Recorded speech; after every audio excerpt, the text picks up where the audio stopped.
Selamat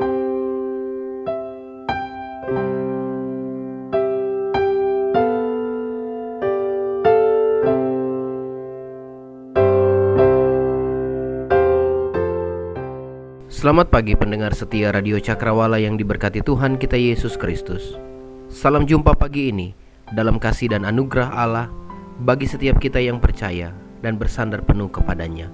Sahabat Cakrawala, sesaat lagi kita akan bersama-sama mendengarkan Renungan Oasis Fajar yang akan disampaikan oleh Letnan Kolonel Risma Manurung.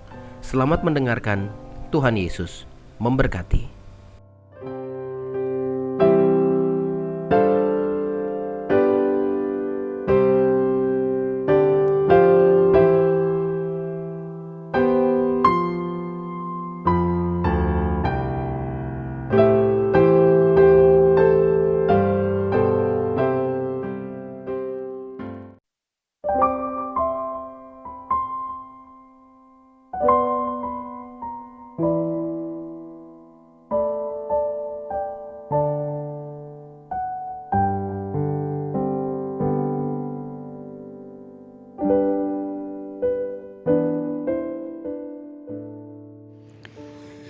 Haleluya. Selamat pagi pendengar Radio Cakrawala yang diberkati Tuhan dimanapun saudara berada saat ini. Puji Tuhan, kembali kita berjumpa pagi ini dalam program Oasis Fajar. Sangat percaya bahwa semua kita ada dalam kekuatan dan perlindungan yang dari Tuhan. Saya mengajak saudara-saudara untuk mendengarkan pembacaan Alkitab pada pagi hari ini dari Yesaya 53 ayat 1 sampai ayat yang ke-7. Firman Tuhan berkata demikian. Siapakah yang percaya kepada berita yang kami dengar? Dan kepada siapakah tangan kekuasaan Tuhan dinyatakan? Sebagai taruk ia tumbuh di hadapan Tuhan, dan sebagai tunas dari tanah kering. Ia tidak tampan dan semaraknya pun tidak ada sehingga kita memandang dia. Dan rupa pun tidak sehingga kita menginginkannya. Ia dihina dan dihindari orang. Seorang yang penuh kesengsaraan dan yang biasa menderita kesakitan. Ia sangat dihina, sehingga orang menutup mukanya terhadap dia, dan bagi kita pun dia tidak masuk hitungan. Tetapi sesungguhnya penyakit kitalah yang ditanggungnya, dan kesengsaraan kita yang dipikulnya. Padahal kita mengira dia kena tulah, dipukul dan ditindas Allah. Tetapi dia tertikam oleh karena pemberontakan kita. Dia diremukkan oleh karena kejahatan kita. Ganjaran yang mendatangkan keselamatan bagi kita ditimpakan kepadanya, dan oleh bilur-bilurnya kita menjadi sembuh. Kita sekalian sesat seperti domba, masing-masing kita mengambil jalannya sendiri. Tetapi Tuhan telah menimpakan kepadanya kejahatan kita sekalian.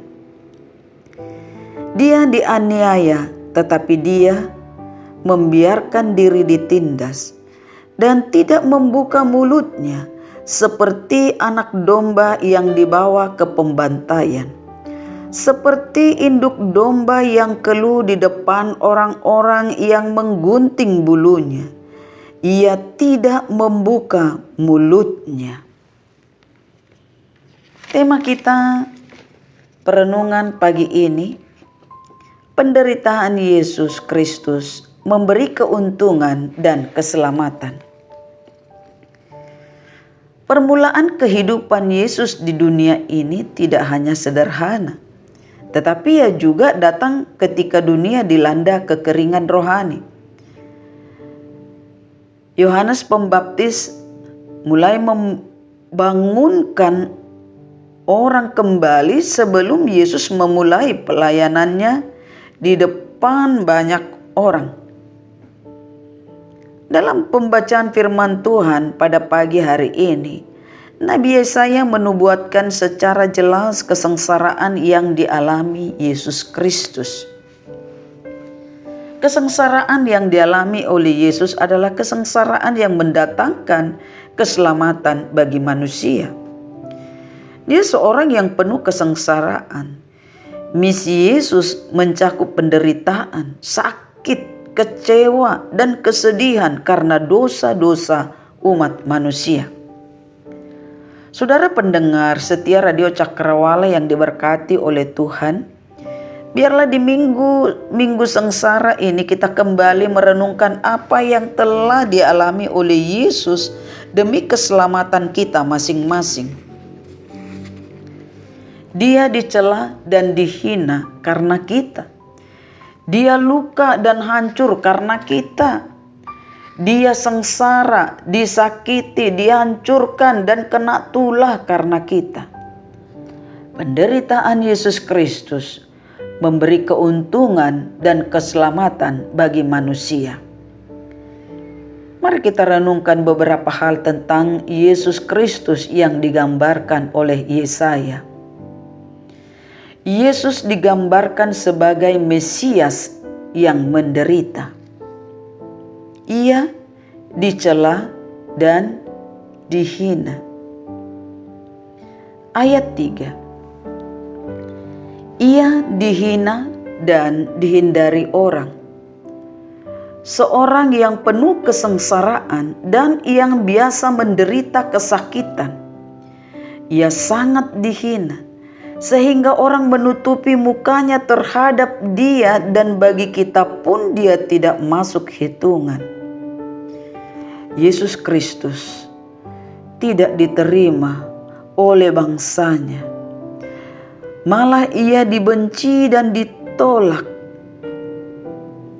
Bahkan Yesus dianiaya oleh orang Yahudi dan tentara Romawi pada saat penghakiman dan penyaliban.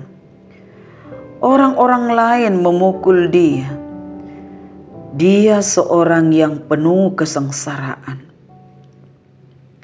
Injil Matius 26 ayat 67 sampai 68 berkata, lalu mereka meludahi mukanya dan meninjunya.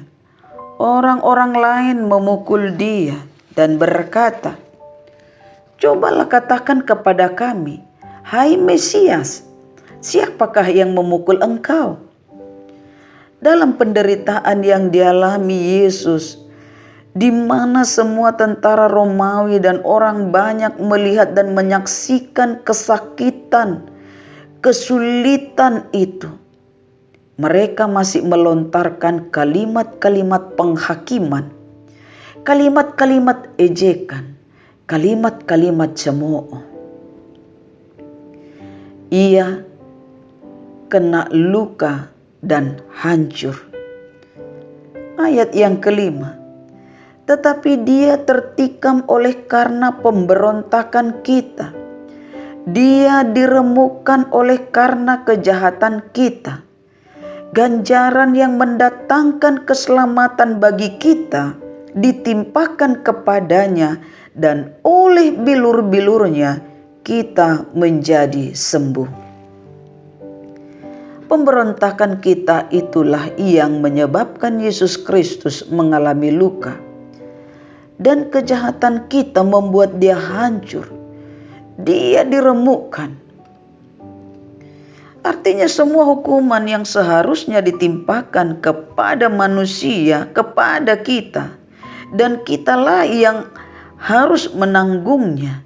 Tetapi Yesus mau menanggung dan memikulnya. Karena Yesus tahu bahwa manusia tidak sanggup memikul dan menanggung kesengsaraan itu. Yohanes 19 ayat 34. Tetapi seorang di antara prajurit itu menikam lambungnya dengan tombak, dan segera mengalir keluar darah dan air. Sebagai pengganti kita, ia menanggung hukuman, ia tertikam, dan diremukkan karena dosa kita. Betapa besar pengorbanan yang Tuhan lakukan bagi kita. Berkat Allah yang kita peroleh dari penderitaan ini adalah Ia menanggung penyakit kita dan menanggung kesengsaraan kita. Dia mengambil alih semua penderitaan manusia. Dia mau melepaskan kita dan membebaskan kita dari setiap penyakit yang kita alami, baik secara fisik maupun rohani. Dan oleh bilur-bilurnya kita menjadi sembuh. Ia sengsara.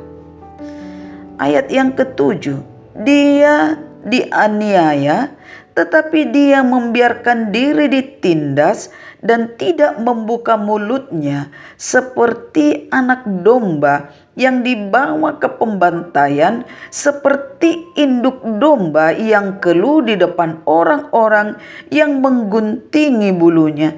Ia tidak membuka mulutnya. Mintalah Roh Kudus Tuhan menuntun pikiran kita untuk memahami dengan sungguh untuk apa yang telah dialami Yesus demi keselamatan umat manusia, keselamatan kita masing-masing. Ketika Ia dianiaya, ketika Ia dicaci maki, Ia tidak membalas dengan mencaci maki. Ketika Ia menderita, Ia tidak mengancam, tetapi Ia menyerahkannya kepada Dia yang menghakimi dengan adil. Yesus memikul penderitaannya bagi kita dengan lemah lembut. Tidak ada pemberontakan yang dilakukan. Tidak ada pembalasan yang dilakukan. Tidak ada onar yang Dia buat. Dia baik dan benar. Tidak ada satu kesalahan pun yang didapati dalam hidupnya. Dia tidak buas dan haus kekuasaan. Dia berkata dan berlaku benar. Dia menurut, dia tidak membuka mulutnya. Renungkanlah bahwa sehebat apapun sengsara yang kita alami dalam dunia ini, Yesus Kristus telah memikulnya dan menanggungnya. Ia terkena tulah dan hukuman. Ayat yang ke-8. Sesudah penahanan dan penghukuman Ia terambil, dan tentang nasibnya siapakah yang memikirkannya? Sungguh Ia terputus dari negeri orang-orang hidup, dan karena pemberontakan umatku Ia kena tulah. Pemberontakan yang dilakukan oleh manusia membuat Dia menjadi menderita. Ia dihukum karena kesalahan yang dilakukan oleh manusia. Biarlah kita lebih memahami lagi penderitaan yang dialami oleh Yesus Kristus demi keselamatan kita. Dia dicela dan dihina, bahkan dihindari orang. Dia bahkan tidak masuk dalam hitungan. Dan menanggung semua hinaan dan cobaan itu. Ia kena luka dan hancur supaya manusia mendapat dan mengalami kesembuhan dan pemulihan. Ia sengsara dan dianiaya supaya manusia mengerti bahwa apa yang dialami saat ini maupun yang akan datang akan menguatkan. Ia kena tulah dan hukuman supaya manusia berkemenangan. Dan penderitaan Yesus membawa berkat Tuhan bagi kita, sebab Ia menanggung penyakit, Ia menanggung kesengsaraan kita, Ia menanggung pemberontakan kita, Ia menanggung kejahatan kita dan Ia menanggung dosa kita. Banyak orang-orang percaya berpikir bahwa mereka tidak pernah menyalibkan Yesus seperti pemimpin Romawi atau Yahudi. Merenung sejenak, saudara. Bukankah orang terdekat dengan Yesus juga menyalibkannya? Yudas Iskariot, dia murid yang pandai dan dipercaya, tetapi dia menjual Yesus demi uang, harta, dan kesenangan hatinya. Dia yang sudah jelas mempunyai rencana untuk menyerahkan Yesus, dia juga yang berteriak paling kencang, "Bukan aku, Tuhan." Petrus, kenapa bisa? Ia bukankah pada saat ditanya, "Kamu kan murid Yesus? Kamu kan orangnya?" Petrus katakan, "Aku tidak mengenal orang yang kamu sebut-sebut itu." Kekuatan Roh Kudus dalam diri Petrus hilang. Petrus takut mati. Saudara yang diberkati Tuhan, biarlah hidup kita ini dapat menyenangkan hati Allah dan meninggikannya, sehingga lewat hidup kita banyak orang yang memuliakan Kristus dalam hidup mereka. Dan dalam minggu-minggu sengsara ini, mari kita membuat perenungan yang baik dan menjadi koreksian bagi hidup kita, bahwa sebenarnya tidak ada yang dapat kita banggakan dari hidup ini.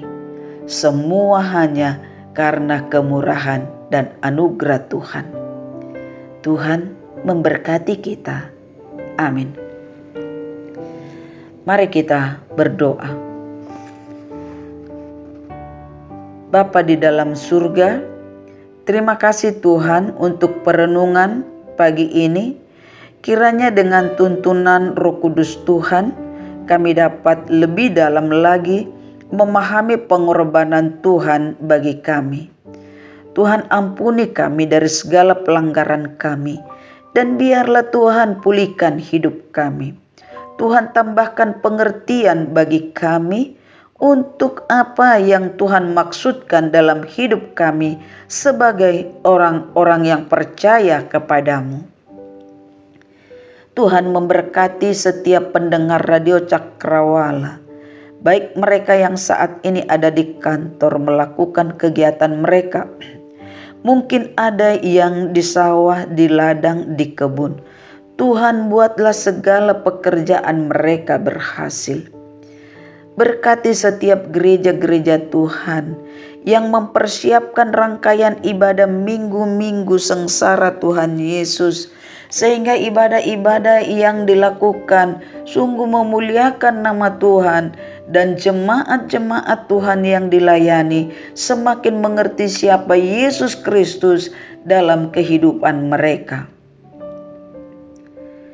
Berkatilah Tuhan Radio Cakrawala, tetap kami bawa kepada Tuhan. Tuhan, limpahkan berkat-Mu atas pelayanan ini. Tuhan, berkati semua staf yang ada dalam pekerjaan mereka. Tuhan, melindungi. Ini doa kami Tuhan, di dalam nama Yesus Kristus kami berdoa. Amin.